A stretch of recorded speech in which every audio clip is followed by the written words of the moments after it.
Welcome to the Fuck It Up Comedy Club podcast, honey. I am your host, Kima Bob, and you are now tuned in to an unapologetic celebration of comedians of color who are not cis men. This is simply an opportunity to hear dope comedy from lovely comedians and get to know them a little better. Now, let me preface this episode by saying that it was recorded before episode 5, where I was talking about having some breakups. And at the time of this recording, the breakups had not happened yet. Oh, and it is honestly a bit cringe for me listening to myself be so happy about relationships that would only last approximately 2 more weeks. Ha ha ha ha ha ha. So enjoy that. In this episode, we have the incredible Travis Alabanza, Bella Hull, and Janine Harouni. It's truly a treat. Let's get into it.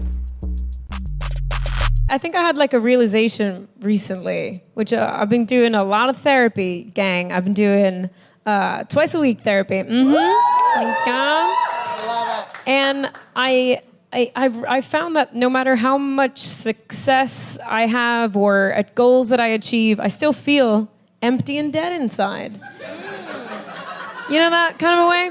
And so I had this realization the other day that actually it's not outside validation that's ever going to make me feel whole. It's inside validation. Hold up. And I realized that I need to like myself and I need to think I'm enough.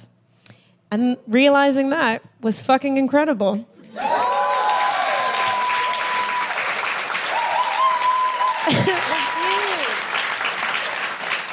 Hashtag fuckpod. So, yeah.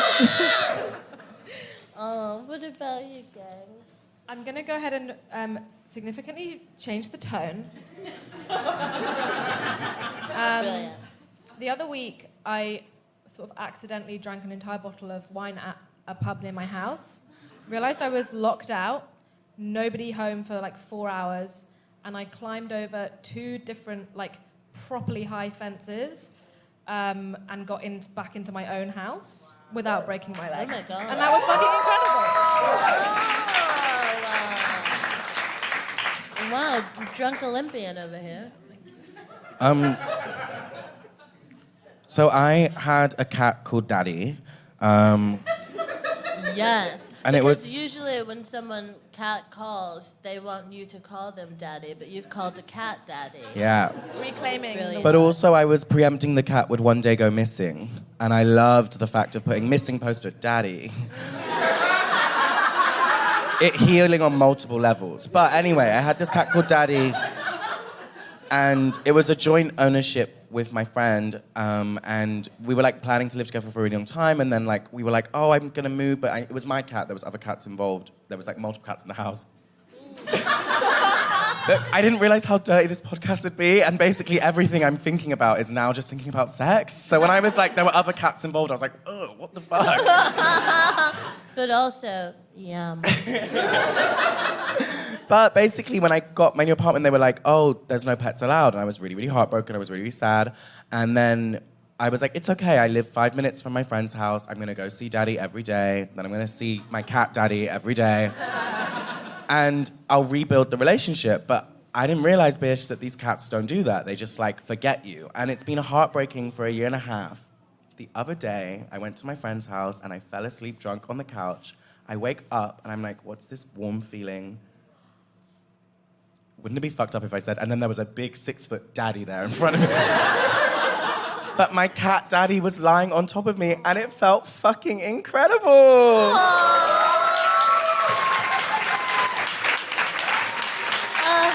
Congratulations.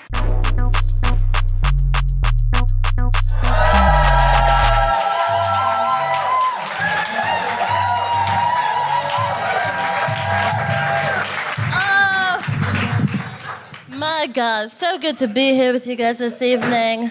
Oh, look at us on like one of the hottest days of the year. Thank you for coming out, honestly. Who said finally? Oh, now you're shy. Is that what we're gonna do? We're gonna play this game. I like participation. If there's one thing you can know about this gig, I want your I want your ahs, I want your oop, okay? Don't leave that at home, honey, okay? Do you know when you watch, like people talk about going to, like, movies in a black movie theater, and people are like, oh, or why would she go up there? This is that movie theater. Welcome. Welcome to the Fuck It Up Comedy Club. It's an unapologetic celebration of comedians of color who are not cis men. Thank you. It's simple, it's beautiful, I love it. It makes me so happy, and it makes me so happy to see all you guys here. Honestly, I wish you could see yourselves. You'd be fucking creaming. Yeah, my name's Kima Bob. I'm your host. I love you. And recently, well, before I get into my life, I just want to, like, has anyone seen the video for the new Sean Paul song? No. The new Sean Paul song featuring Gwen Stefani. The new Sean Paul song featuring Gwen Stefani with faux locks. Yes! Gwen, what are you doing? Gwen, if you don't know, back in the day, Gwen Stefani, she was the queen of appropriation. Yeah, she was owning it, and she sat down. She sat down for a little minute. She was in America hosting talent TV shows, talking with an accent like she was from down home. Now she's on the Sean Paul track like, and it's like, Gwen, please. We could have let you make it if it was 2000. We started to forgive. We started to move on. And now you're back on your bullshit? Gwen, you have had time to reflect. To think about it and say, is this who I want to be? It's 2022, Gwen. Ooh, sorry, I just need to get that off my chest. So frustrating. I've been dating recently. Thank you, it's going well. She's happy. And I guess what's cool about it is, like, you know, after, like, if you have, like, a series of horrible dating experiences, when you start having nice ones, you're just like, this is my life. Today, again. Nice? Again? Oh, great. To give you a quick précis of my recent dating history, yeah? There was the narcissist who took me on one of the best dates of my life and then promptly went to fuck another woman. Very exciting. Under the guise of a business meeting. Was there a business meeting or not? I don't know, you say no, but it seems like he could pack a lot into one day. I feel like there was a meeting. And then there was this woman that I dated who was awesome, but it lasted so short. We met and we had a wonderful dalliance for like 2 weeks, and then we both got COVID at her EP launch party. Which is like such a me statement. and then our relationship didn't make it through isolation because it was too fresh for and people talking about their COVID diarrhea. Your relationship needs to be in a nice place if you're going to be on the phone like... And also, oh, excuse me, I got to go after shit so badly. And then there was the time that I tripped and fell and landed on a gay man who thought that he wasn't gay anymore, but definitely was.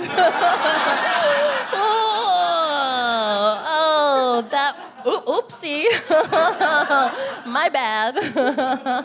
So fun. It was an adventure. My friends remember it. So I'm having a nice time. And I think I'm just kind of like, I don't know, like, I just want it. I just want to be present. I don't want to get too, like, ahead of myself. I want to stay in the moment, but also I don't want to fuck it up. Because I'm what the kids call unhinged. Have you heard of it? Are there any couples in his house tonight? Raises glasses, like it'll help me see. You guys are together? Oh, how long have you been together? Actually... Sorry, I was going to say something, but it would put one of the identities of the people I'm fucking out in the air, so I'm going to keep it to myself. How long have you guys been together? 2 years and 4 months. Jesus Christ! Oh my God. Now there might be some people in the world who go, oh, 2 years, 4 months, cute. But no, that sounds like forever for me.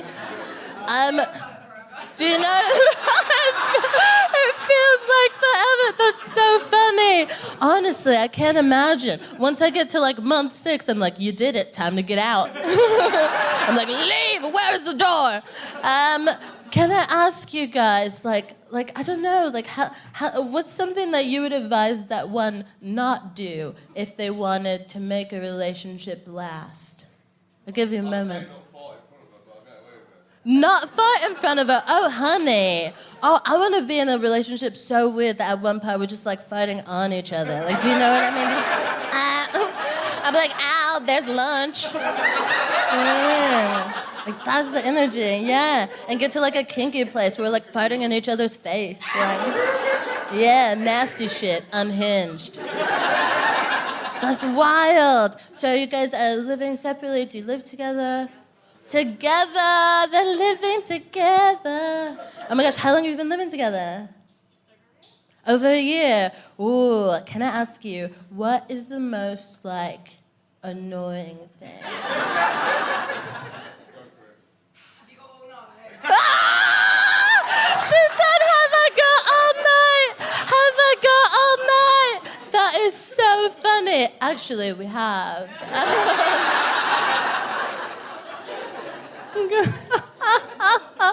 Thank you so much. You guys have been absolutely gorgeous. What are your names? Simone. And Caleb. Simone. My God. Simone. First of all, for those of you at home, Simone is white, and I am impressed. What is the history of Simone? It's a French name, but you're South African. Ooh. I haven't been able to figure out how I feel about white people from Africa, you know? I haven't come to a clear consensus within myself. But I just want to say that I'm glad that you're here tonight. Thank you, Simone and Caleb. A round of applause for them. What delightful people. Any other couples in his house? Do we have, like, give me a woo if you are, like, monogamous in your, like, dating life. Not very enthusiastic. Give me a woo if you're like non-monogamous and like an open relationship. So much happier. Groundbreaking. I always try to be like, I think I've been aiming to be like non-monogamous, ethically non-monogamous, might I say. You know, because some people be non-monogamous, but they don't be telling nobody. That's what they doing. We don't like that. But yeah, I try, and I get distracted because I'll be like, okay, I'm going to date this person, and I'm going to date someone else, and then I just get so wrapped up, and then I'm just like tunnel visioned, and then it's like 6 months later, I'm like, Kima, you did it again! But luckily, because it's 6 months later, I'm on my way out. Would you mind like giving a tip for like saving your energy when dating multiple people? Pick them well. Ooh, the power that has. Ooh, pick them well. Yes. Oh my God. Oh, I realized I shared like 3 different instances of relationships falling apart with you guys. And let me tell you what was the common denominator. This guy.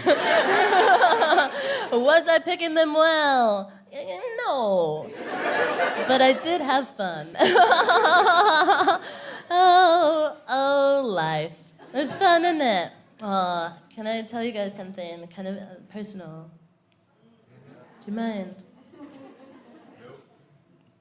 I had sex this morning. Thank you. Thank you, and it was really good. Thank you. For those of you at home, a gentleman in the front row just said fucking lucky me, and he's right. Fucking lucky. I'm lucky, and I am me. I am all three of those. Oh, sorry, I have tears in my eyes just thinking about it. No, not in a sentimental way. I'm nasty. Okay, so I'm really excited to announce this first act. She is a powerhouse, a firecracker, a firework in the Katy Perry sense. She's absolutely incredible. Please get us started, Simone. Thank you. Excellent job. Let's start around the room as we welcome to the stage the incredible Bella Hall. Hi, everyone. Give it up for Kima, everybody. Hi, guys. This is lovely. How is everybody? Great. This is so nice. It's so lovely to be able to do a gig like this where everyone in the audience is a good person. Like, everyone here is a good person. But sometimes good people can be nervous to laugh. But you know who's never nervous to laugh? Bigots. Bigots love to giggle. They love to giggle, and so I hope that there are some secret ones in tonight. It's so nice to be here. I'm just going to ask one naughty question to you two. So you've been together for 2 years and 4 months.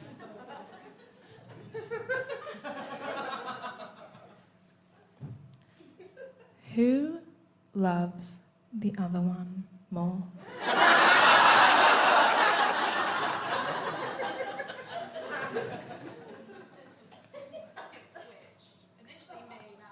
Okay.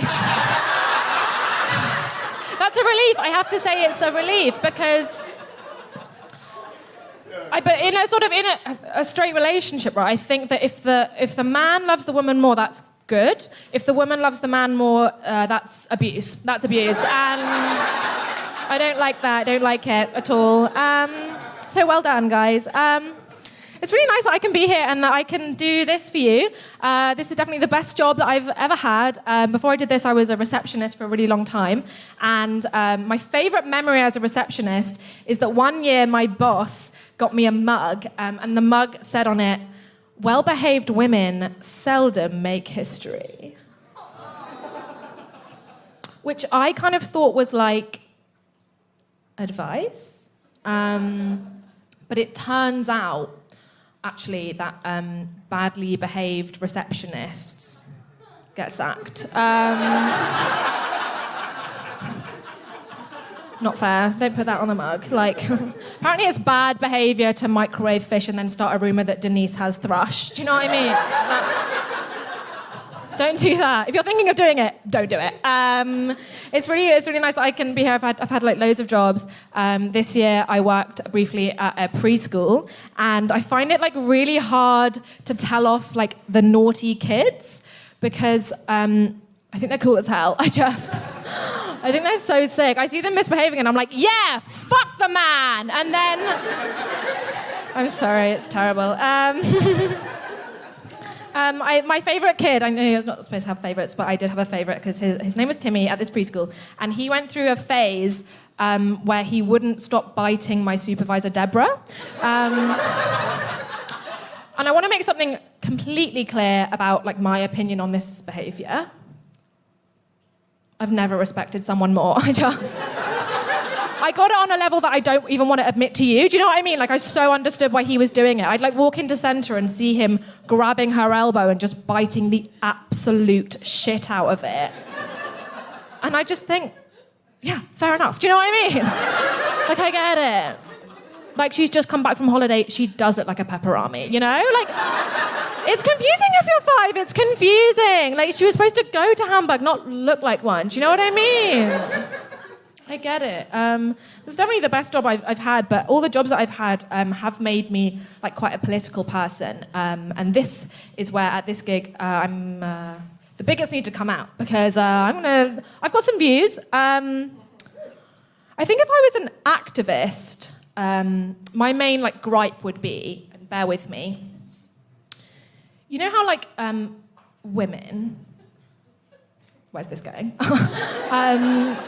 You know how, like, women, right, are, like, expected to work. What's that all about? Do you know what I mean? I don't like that. We smell nice and that's enough. Like, I don't approve. I don't know where that idea came up that it was progressive, but it's bullying. Do you know what I mean? I don't want to work. Like, this is a good job, but I'd rather be at my house. Do you know what I mean? I really believe that, like, Victorian women, caveat, if they were white, they had it all. Like, they could just, other than the TB, do you know what I mean? Like, they could just frolic around in their houses all day, doing nothing, and then all of these, like, mouthy women had to come along and be like, we can do it! Put us in a factory! Shut the fuck up! Why? Excuse me, why did they do that? Because now, 200 years later, I have to be in a Microsoft Teams meeting. Are you joking? I don't think that's appropriate. I did a history degree, and it talked about how, like, after the Second World War, women were really, like, expected to return back to kind of very domestic roles in the UK, and, like, they'd worked a lot, and, like, a lot of women were like really angry because men were, like, putting them in their place. But if someone, like, put me in their place, I'd be like, oh no, my place. Do you know what I mean? Not my place. Not the living room. Do you know what I mean? Not the sofa. Like, what a terrible place to be. But I feel that my goals, right, as, like, a person aren't necessarily, like, in line with what they should be. And I really, like, admire when people, like, have goals. Like, I don't know what that's like. Like, if you're like a plumber, you want to fix things, probably. If you're a doctor, you want to help people. If you're a personal trainer, you want to be a prick. Do you know what I mean? Like, I get that, and I admire it. And I feel like I'm getting to a point where I need to, like, pick a goal, and I've picked one, but it's kind of embarrassing, so don't laugh. I'm just going to share it with you guys now. I really believe that I was, like, born. My destiny was to be born so that I could one day be a MILF. And that's my vision. This is, like, my vision for the future. Okay, picture this.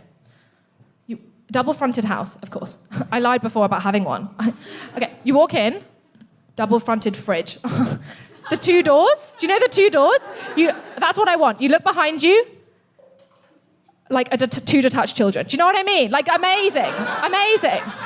It was difficult having this vision of being a MILF because I was in, like, a very long relationship, and I was thinking, like, oh, I'm just going to, like, trap that guy. Do you know what I mean? Like, I was sort of thinking along those lines. But unfortunately, that fell through, and about this time last year, and it's just been, like, really emotional for him. And it's kind of one of those situations, right, where we were, like, together for a really long time, and then we weren't, and then I had to sort of, like, go on this path of self-discovery, and I've been learning loads of things about myself. One of the things I've learned recently about myself is that I'm actually colorblind.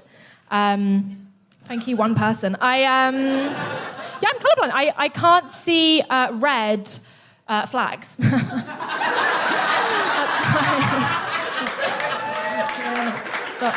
It's not worth the applause. It's not. It's a serious problem. I can't see them because for me, like, a red flag on someone who's fit, it's kind of like a 1-star hygiene rating, like outside a delicious kebab shop, you know? Like, I know it's a terrible idea to put it inside me. I know that. Do you know what I mean? I'm aware. I know. But if I've had a bottle of wine, it's too late. I'm going to go now. You guys have been absolutely gorgeous. Have a lovely evening.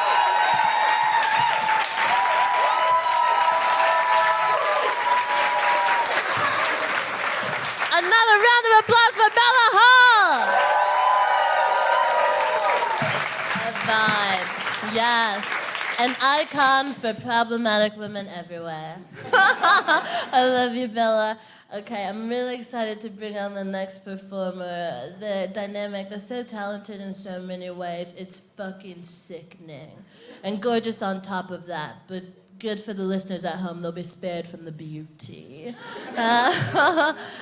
Please welcome them with everything that you have. I'm so excited to share them with you. Many of you will have seen them before and be absolutely delighted to see them again. Welcome to the stage, the incredible Travis Alabanza!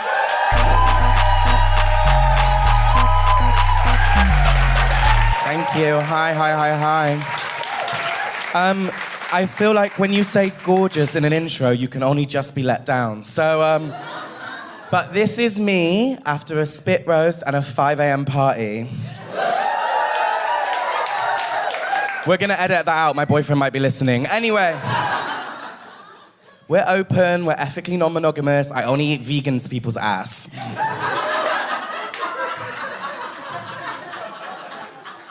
So, I am actually quite nervous about coming back and performing after the pandemic because a lot of things have changed. I took a long time out. When everyone was opening back up, I was closed off. And main reason I was nervous is my friend said that things have changed, Travis. You can't just come on and do your old bullshit. People want honesty now. People want realism. People want to feel things. And I said, are you saying what I think you're saying? And they're like, you've got to do it. You've got to tell them. For the last 2 years, I have been battling a hard, arduous, painful, never-ending anal fissure. Ow. Thank you for my access needs and having a cushioned chair. I really appreciate it. Well, I'm glad I got that off my chest. Kind of. But it really started to trial all this other honesty that I had to have, right? I started just splurting all these different things that I've been saying. The spit roast thing was one, the anal fissure. I just can't stop being honest. And I realized that there was a person, my mum, who I had, the most important person in my life that I had not been honest to about, right? I'd not told her something. Because I was scrolling on Instagram once and I was high, which is really prefaced to say, when I say this next thing is inspiring, remember, I was high. So I was scrolling on Instagram. Now I got a sorry for my mum if you're listening to this. Anyway, so I was scrolling on Instagram and I see this pastel pink infographic and I was like, wow, I'm already fucking inspired. And I'm smoking my joint and it says this quote and it says, you've got to say the things that you think are left unsaid.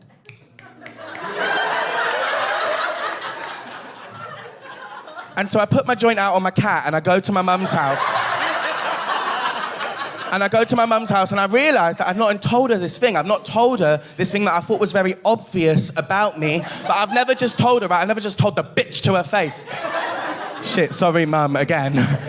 So I sit her down and I'm nervous, right? Because the thing about my mum, we're close, we're friends, but she's like 5th generation Catholic, so some of that stuff don't go, okay? You know, she sent me to Catholic school, which was good for some things, bad for other things. But I sat her down, right, and I said, Mum, and she said, Travis. I'm allowed to say it. It's not punching up or punching down, it's punching myself. I said, Mum, I got this thing I want to tell you. And I think you might know it about me, but it's been on my mind for a while now. And she went, shh. Sorry, I don't know why I went that sexual. She just went, shh. She said, Travis, I know. I've seen the doctor's notes. I've seen the GP letters. My heart is beating. I'm like, oh my God, I'm going to be sent to hell. She goes, I know you have been suffering from irritable bowel syndrome. But I still love you. And when I heard that, I was so relieved I could have shat myself because, look, my mum has accepted a lot of my identity. She's accepted the fact I'm a black, Filipino, working class, dyspraxic artist. But what if I'm that and also shit myself when I eat cheese, right? Like, surely some love is conditional, right? But she said no. She accepted my intersectional identity. The fact that I am a survivor of the anal fissure and also an experiencer of the IBS.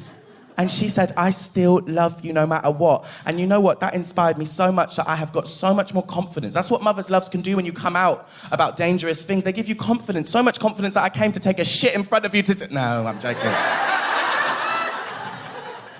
Other new things I had to come out to my mum about that were actually harder than IBS is I recently got a boyfriend. And he's white. I heard the one person go, ugh. Sister, I know. But I like the white people that wooed as well, bitch. Wow, that was brave. Not you doing what you do in the boardroom out in public. Woo! Another white person, woo, straight to the top. So yes, I do have a white boyfriend, and it has been difficult. It has been hard to for me, it's my first ever white boyfriend, and it has been hard learning different things, culturally, teaching him about rhythm, and I'm learning about dry pastry. But my mum is biting back in the only way she knows how. She's just mispronouncing his name on purpose. She'll be like, when is Philip Schofield coming round for dinner? When is Prince Charles coming round for dinner? His name's Freddie. But I started to do this thing with my mum. She loves a good call and response to get her into it. And I'm going to try it for you now. Is that all right? Yeah, I heard white people... This is part of the cultural exchange I'm doing with my boyfriend. I heard that white people love call and response. So black people, you can sit this one out, okay? I'm going to say, my boyfriend's so white, and you're going to say, how white is he? But if you're white, do a really white voice, okay? My boyfriend's so white. How white is he? Granola for breakfast every single fucking day. My boyfriend's so white. How white is he? Every time he has a spare weekend, he just starts up another book club. White people love book clubs. My boyfriend's so white. How white is he? I told him we wouldn't have sex until he learnt the electric slide. We haven't had sex for 8 months. My boyfriend's so white. How white is he? Whips and chains in the bedroom. Oh, that's our line, okay. All right, I found it. Speaking of shit jokes and shit, my gran's dying. No, none of that. It's a Sunday. We want to cheer it up. Cheer if your gran's dying too. Oh, well, fuck your gran. Jesus, I hope some of your grans are already dead, so they didn't hear that. Anyway, my gran's dying, but it's relevant, right? Because I'm trying to rebuild relationships, okay? After the change, my IBS, I'm really trying to sort things out. So I'm trying to get to know my gran a bit more because we don't have an amazing relationship. She's like 8th generation Catholic. That doesn't add up. She's like 6th generation Catholic. She's like married to the fucking Pope, and I'm obviously a cross-dresser. So we haven't always got along. But I'm trying to rebuild stuff because she's got dementia, right? She's had it for 8 years now. I'm like, get a new disease. It's getting old. But then I realise it's not old to her, but I'm trying to rebuild shit. So I'm trying to go round to the house. Now, I've got to explain the setup, and I'm going to do it quickly because I know I'm on time. So she's in a little chair so she can see the windows and she can see everything because she can't move anymore. It is quite sad. And we set it up so that we can see things. And, there's like the windows coming in and everything. So if she sees a squirrel, she'll just go, it's a squirrel, it's a squirrel, it's a squirrel. If there's the postman, she'll go, it's a postman, it's a postman, it's a postman. Bitch, I walk in the other day. And she says, who's that young lady? Who's that young lady? Who's that young lady? Ooh! I was like, Granny, this bit of your dementia can stay, bitch. So I started trying to build a relationship with my gran. I said, I'm going to go round on a night out and I'm going to get dressed up. When I walk across the thing, if she's going, who's that young man? Who's that young man? Who's that young man? I'll be like, Gran, let me go get some blusher. I'll be back in 2 seconds. So I have been using my gran's dementia as my cunt meter. Now, the other day, I walked in and I didn't need the cunt meter. I was giving she her hers, right? So I walked in, I looked fine as hell, and my gran goes, who's that young lady? Who's that young lady? I'm like, bitch, shut up, I already know. But my dad jumps up. Now, context for my dad, long story short, he was hide-and-seek champion from about 1994 to 2010. He is new on the scene, and he's doing what all newbies do. He's reading every single BuzzFeed article to deal with his gender-diverse kid. So he jumps up, any chance to help, and he goes, no. He's half white. No. Gran, that isn't your granddaughter. That's your gender-neutral grandchild. And I'm like, Dad, give it a rest. She's going to die soon. But anyway, I heard about dementia, that they have some regressive memory, and if I didn't believe it, then I did then, because she pulled out the Bible within 1 second, and she said, bitch, get over here, with her eyes. So I pull it up, and bitch, she forgot everything else but Leviticus, and I tell you what, it was not the passage about mixed fabric. So she starts going in. And old me, pre the change, I would have been like, let me take my earrings out, I got round for one last one with this bitch. But I'm trying to build bridges now. I'm trying to look at solidarity, so I sat her down. I said, Gran, shh. And I did make it sexual. I I said, we're not that different, you and I. And she said, what? You cross-dressing bitch? With her eyes. And I said, well, we both constantly wake up in places we don't remember. And we also both have lost all controls of our bowels. Thank you so much. I'm Travis Alabanza.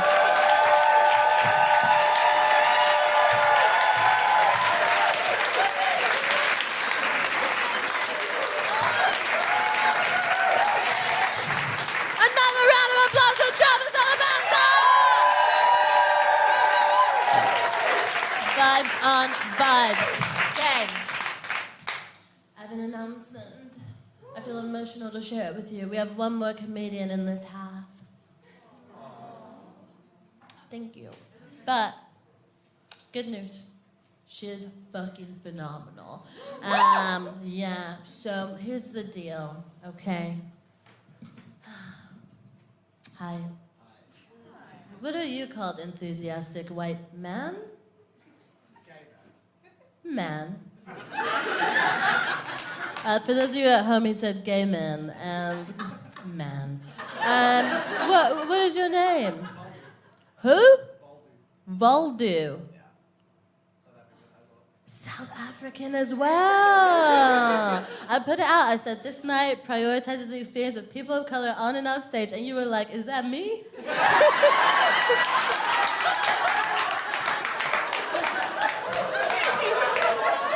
What an exciting time.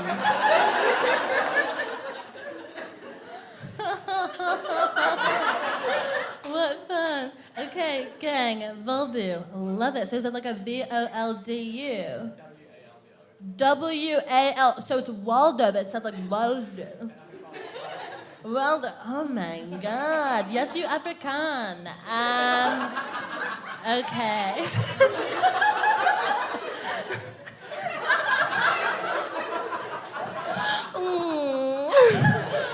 Guys, hands are my second favorite thing to clap. Yeah, I said it. So go absolutely ham as we welcome to the stage the Janine Harouni!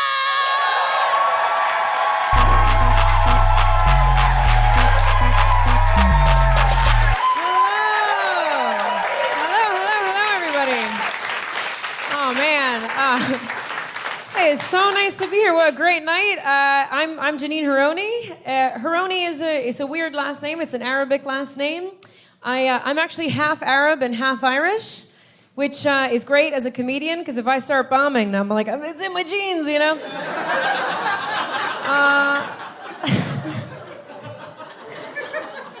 But no, I'm super, super proud of my heritage, because I grew up in a very Italian American neighborhood, and growing up, we were the only Arab family around. Like, I was the first Arab kid to graduate from my school, and the first one to successfully grow a mustache. Years before the boys, my parents were so proud. Like, I'm a hairy woman, but I am not ashamed of it. But then I moved to this country, and I learned that Englishmen do not know how to deal with it. Like, my first boyfriend was a blonde-haired, blue-eyed gentleman. Bless him, he was so pale he couldn't stand near a cliff edge or boats would be beckoned towards him. And he once joked that my back hair gave him beard envy. It's fine, though. I just told him I was actually completely hairless before we met, but then we slept together. My body identified that I was the alpha and responded. Yeah. He was the worst. He was actually an actor, but I'm not sure if you guys know him. Like, the best thing he's ever been in was me. And I'll be honest, guys, he didn't even have that big of a part. So, anyway, we're married now. No. No, I hope he's dead in a ditch. We're not married. No, I am married, though. I'm married to a very lovely Irish man. And I think it's a little bit of a wasted opportunity that his name is Andrew because I love Irish names. Like, my first ever flatmate was an Irish girl named Caoimhe, and that name Caoimhe is spelled Caoimhe. When she told me that, I was like, that's not a name. That's a Wi-Fi password.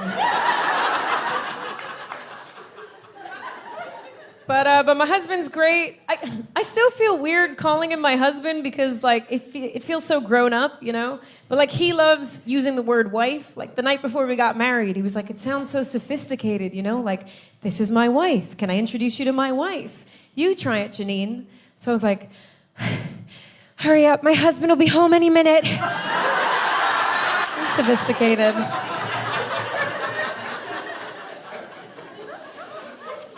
But he is great. He's a good dude. He's very tall, my husband, you know, which is fine. I like tall men, but I love short men. Because I'm only 5'2", and when you're a short woman, short men look at you differently. Like, they're not just looking at you like, you're my type. They're looking at you like, you're my chance at a normal life. And I love that look, you guys. It gets me going, you know? Like, a tall man will look at you like, I'm gonna buy you a drink. A short man will look at you like, I'm gonna build you a house. Where the countertop's real low. Chopping veg at an appropriate height. Like, a tall man will look at you like, we could fuck.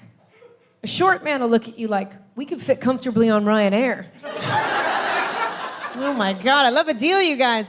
Like, if you are lucky enough to be in a short couple, yeah, you might need help putting your things in the overhead bins, but whatever plane you're on, if you sit down, you're flying business, baby. Yeah, we spent lockdown together, me and my husband, and we found it tough, obviously, you know, because no matter how much you love somebody, you shouldn't spend 24 hours a day together. Like, at one point, just the sound of his chewing annoyed me so much, I wanted to scream, do you have to eat every day? But, like, even though we found it tough, it was way harder for other people. Like, we met our next-door neighbor for the first time one day outside during lockdown, and she said the pandemic was tough for her because she lived alone. But she said, hearing you and your husband sing Disney songs to your kids through the wall always makes me smile. And we don't have kids. So we moved. We had to. She somehow knew too much and too little about us. But we have recently started trying for a baby. And that's right, I'm fucking. Full of cum. Okay, you're the one who cheered it. It's also, it's strenuous because I also just joined a gym, and I'll tell you what, trying to get fit while also trying to get pregnant feels a lot like redoing the kitchen before you burn the house down. So it's also really weird for us because I'm American and my husband is Irish, but we live in London. So our kids will be English, which obviously for an Irish man, you know, there's 800 years of socio-political upheaval to reckon with. And for me, I think it's weird to have an English kid because they're creepy.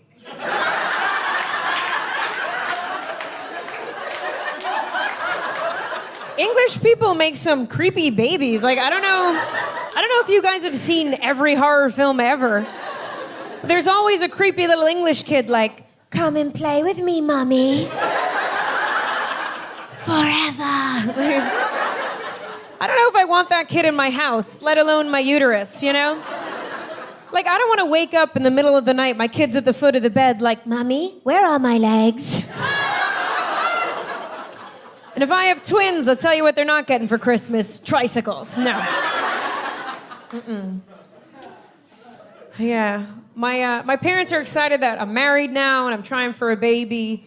They wanted us to get married in a Catholic church, but I refuse because in order to do that, you have to go to pre-Cana. Have you guys heard of that? It's basically like a 3-day-long marriage course with a priest.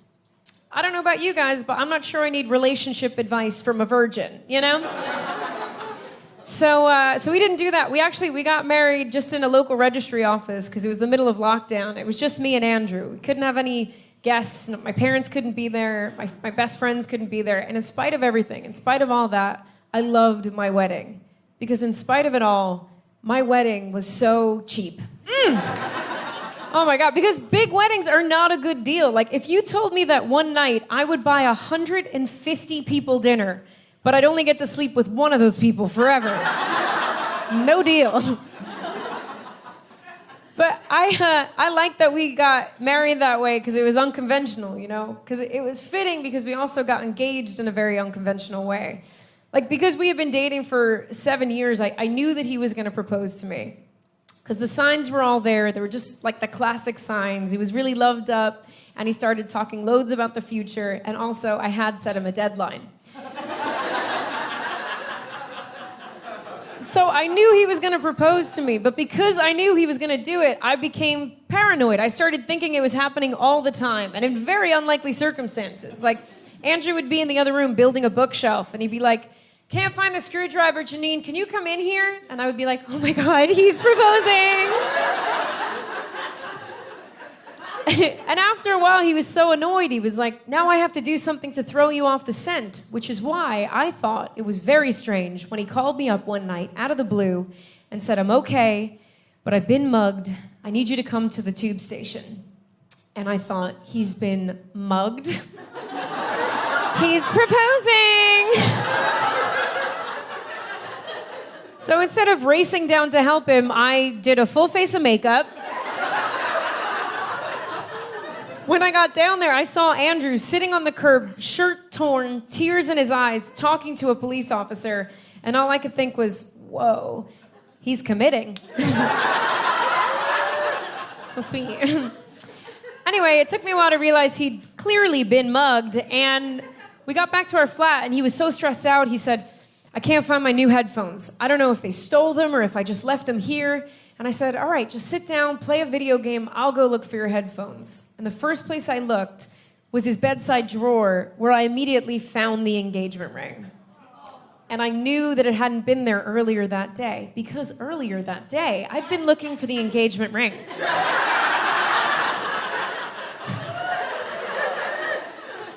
So I realized what had happened. Andrew had been mugged on his way home from buying the ring.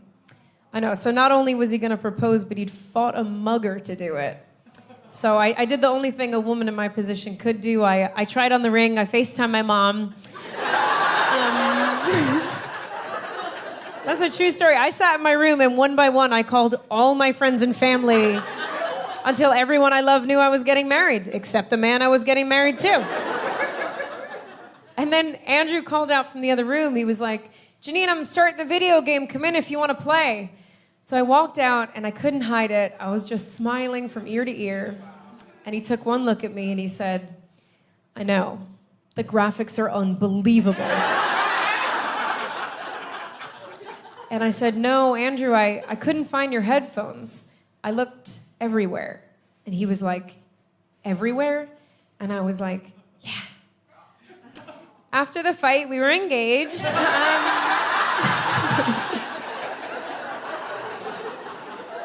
But I like that it happened that way because it was spontaneous and romantic for me. And after a while, we were cuddled up on the couch, and I was looking at the ring, and Andrew said, "I guess I should call my parents." And I said, "I already have. They're so happy for us." You guys have been absolutely lovely. Thank you so much for coming out to support a great night. Enjoy the rest of your night. Thank you.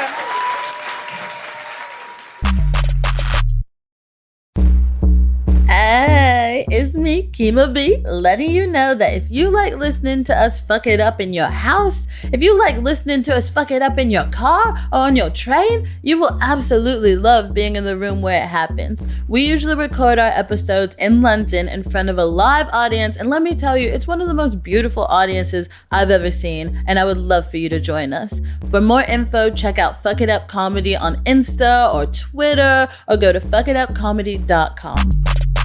Welcome back to the stage, the incredible Janine, Harouni, Bella Hall, and Travis Alabanza!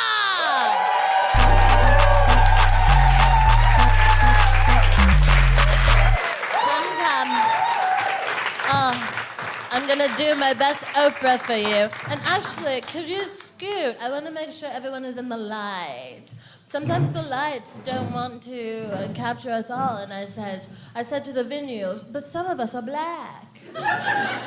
Please. Guys, thank you so much for being here today. Thank you for joining me. Thank you for having us. Yeah. Thanks for being here. Thanks for your energy. Thanks for your excellence. Thanks for your vibes.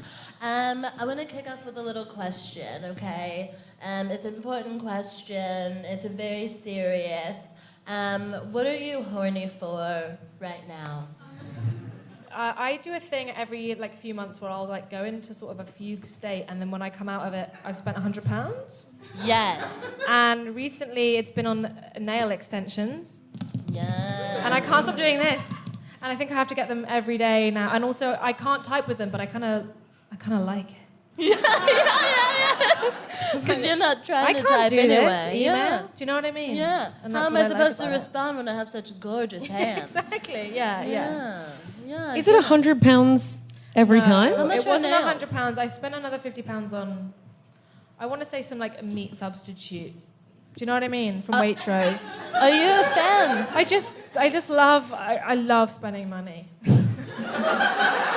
And then you're like, what? Should I have done that? And then Yeah. you're like, but we did. And I think it's bad form to try to return faux meat. Yeah. I think it's bad form to try and return any food, I would say. Okay. I wanted to talk to you guys a bit about dating because it's on my brain. As you know, I fucked today, which is major. It happened to me, but I think we can all feel the effects. So can I ask you guys, what is the most toxic relationship you've ever been in? It's such an aggressive question straight out the gate. I love when you asked us to do this. You were like, then there'll be a real easy, quick chat with a real supportive crowd. We're just gonna have a chat, but Tell us your trauma. I think I was just brought back to my first relationship. I was 10 years old. And Aww. And that was the most toxic relationships because it's built off of the fact that I was a fast runner. So she saw the fact that I ran fast and was like, I want to wet that bitch in the playground. Yeah. And so I was like, great. But then 2 weeks later, I hurt my leg and I couldn't run fast. I come out to school break. She's marrying someone else in the playground. Are you kidding me? Toxic as fuck. That quickly? Yeah. That's so insensitive. Yeah, but guess what heals? Your leg. So, Yeah. 3 weeks later, bam. Yeah. I'm back at getting wedded again, yeah. And I was married all over again. Wow. But this is when it gets really toxic because you're 10 years old. The person that was the ring bearer with the Haribo suite, the ex. Wow. I'm so sorry that happened to you. Thank you so much.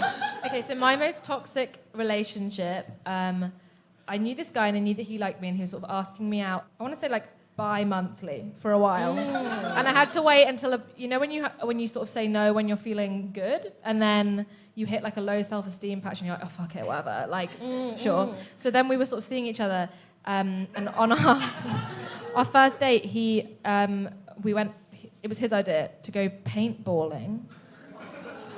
And he dragged me to the middle of the woods and just shot me in the face. A lot.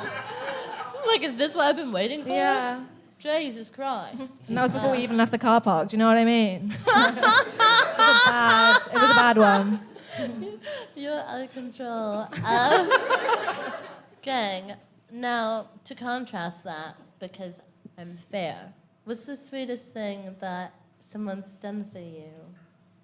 I'll tell you the sweetest thing that someone's done for me, but it was also fucking a bit traumatic, yeah? I was in high school, and there was a boy, and one day I was driving home, and I got pulled over by a cop. I'm from Texas. I'm scared, and I'm 16, so I'm a bad driver. It wasn't like I wouldn't have had a reason. So I get pulled over, and the cop comes to my window, and he was like, hey, did you put on your signal? And I was like, I don't know. And he was like, I'm going to have to give you a ticket. And I'm like, shit, again? Because I've been racking them up. And then he pulls out his book and he writes in it and he hands me the ticket and it says, "Will you go out with insert man's name here?" Yeah, I know. Do you know what? It's mad. It was sweet, but it was also insane. But what's crazy is he was black. He should have known. He should have known better. It's insane. But his dad was a cop, and so he just asked one of his dad's friends, and like, I did date him. Wait. Wait. Was that the first time he met you? Was pulling you over and then he asked you out? It wasn't. It was a the pre-planned. Cop. Yes. So the guy gave the thing to the cop. The cop to pull me over, to wait for me after school and pull me over and give me a ticket to say, will I go out with him? Oh my God! Was it a white cop? It was a white So cop. he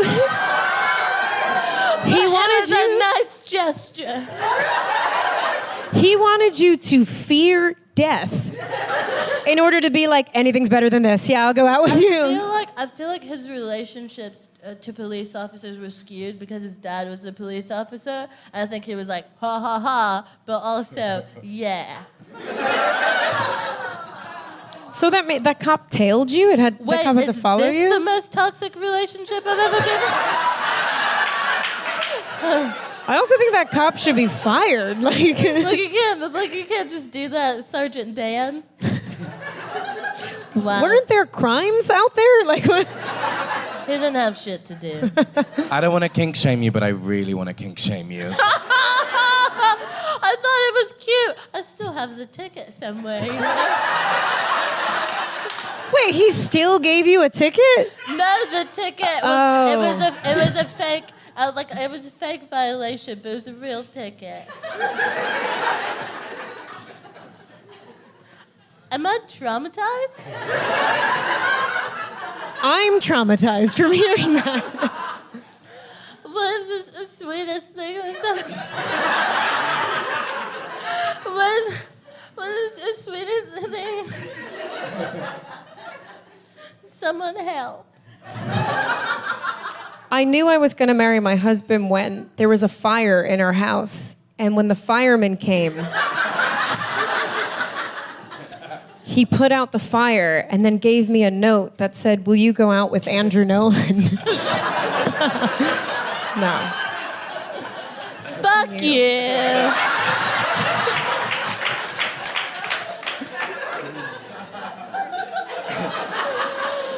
He was in high school.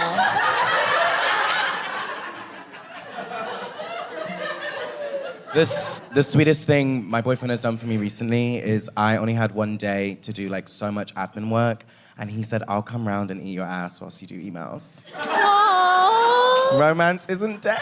That's so But beautiful. I look back at some of the emails I sent that day, and at the beginning of the day, it's like, hello, I hope you are well. I'm sorry for the 2-week delay. At the end, it's like, hello. Yeah, so... I'm so touched by this. Thank you. It's inspired me to try to find someone to eat my ass. Preferably not a cop.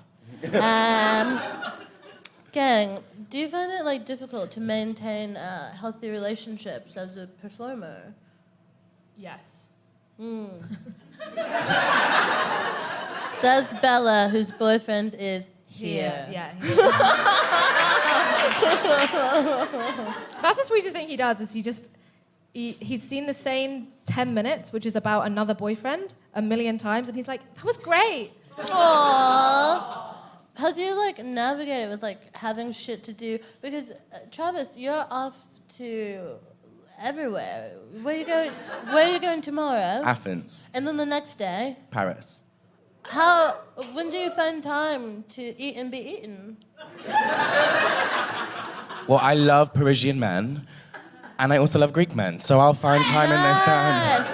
Oh, so you're non-monogamous? Yes. Yeah. Yeah. You guys, you open that thing, close that thing. Closed it. Close it.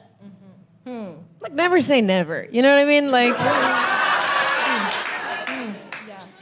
marriage is forever, and forever so long. But It is, honestly. yeah. But I've told him before that if he ever thought about cheating on me. I would rather him come and tell me about it and we talk about it and come to an agreement or whatever it is, rather than him feel he had to go behind my back or something like that. Yeah. Is that weird? No. Makes sense. I mean, I go behind his back all the time, but like, I'm a lady. That's a different story. Yeah. So dainty. Yeah. How do you make it work, Bella? Because you guys are only boning each other and stuff. I know. You just have to really like each other. Oh, this is challenging. I know. And you have to keep things like really gross. Do you know what I mean when I talk about like boyfriend sex? Kind of like, oh, we're doing step one, step two, step three. Yeah. The minute I get a hint of that, there's a convention. Do you know what I mean? And we have to talk about it. Yeah. Ooh. Wait, hold on. Translate for not hat. What does boyfriend sex, like, what is this? What are men doing? Because I've got a bad, image of straight men, and I don't put anything past them, so I'm like, do they get out, like, a card and, like, write the step? Like, what's going on? When it gets into a routine that is no longer, like, surprising. Okay. I see. I need to be surprised. Do you know what I mean? Just, like, punch me in the face. Like, just get out. Do you know what I mean? Just get out like a whoopee cushion or just do something. Do something to surprise me. I'm dead. And also, like, don't live together. Well, Simone and Caleb are in trouble. Wait, this was Simone and Caleb. Oh. Yeah, right. That's so cute. I was behind the come through. The vibe, yeah. Yeah. Honestly, every day, I go, wow, they're really doing the names out there in South Africa. Oh, just fucking with you guys. Is there anything that you two miss about being out in the streets catching stray dick? I want to say no because I still like accept free drinks. And that was always the point. And it's a very much a discuss thing. But if like I'm on a budget, do you know what I mean? You gotta spend money on the nails and shit and fake meat. Yeah. So if someone offers me a free drink under the guise of a flirtationship, that's fine. Hashtag flirtationship, hashtag fuckpod. Yeah. Thank you. I'm trying to make fuckpod a thing. I feel like Gretchen and Mean Girls, if I keep trying. Yeah, it will happen. What does it mean? Fuckpod, so the fuck podcast.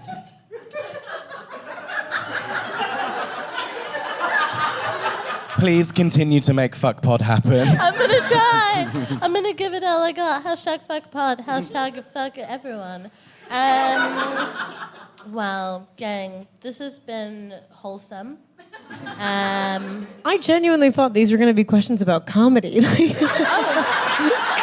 It's like, how are you guys fucking? Yeah. So, what's your go-to position? I'm just kidding. Well, I do have a question, actually. As far as, like, dating goes, has doing comedy... Fuck you. As far as, like, relationship stuff goes, like, has comedy helped you to, like, process any of your experiences or, like, facilitated any, like, healing for you? I think it both yes and no, because I think sometimes if you are too fresh into it and then people are laughing, you're like, oh. But then also, like, I'm not doing an Edinburgh show this year, for example, and, like, I've got a lot of stuff in there that's, like, quite old material. And I'm doing it still because it works, but then when I talk about it, I'm like, this fucking guy again. Do you know what I mean? Like, because the jokes are good, but I don't want to, like, I've moved on. Yeah. And so that kind of keeps me in the past a bit, I think. Do you find that you turn off the funny? That's what I find hard. Like, when do you, like, turn off the, like, making a joke back at them in the relationship, you know? Or, like, what do you mean, like, at home and whatnot? Well, I feel like part of the part of the reason someone might be into you is, like, you're funny. And then, but if funny's also your job, then where's the barrier when you like know when to stop being funny? Well, I think the difference is when I come here, I'll try to do something prepared. But the thing is, I can't turn off the funny. I'm fucking hilarious. And I'm the kind of person, I'm a like, let's laugh while fucking type of person. I'll do like weird shit to balls and I'll be like, that's hilarious. I'll just like make sounds in the pussy. Like that's, ew, I think I just did the voice of Bill Cosby.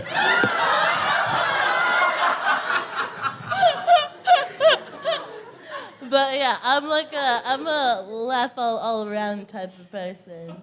Yeah, okay. On the note of making sounds in the pussy, I think it's time to wrap it up. And you guys have been absolutely incredible. Thank you so much for your time, your energy, and your talent. Please give it up for Bella Hall, Janine, Harouni, and Travis Alabanza! Yes! Yes. Oh, honestly, so fun, so ridiculous.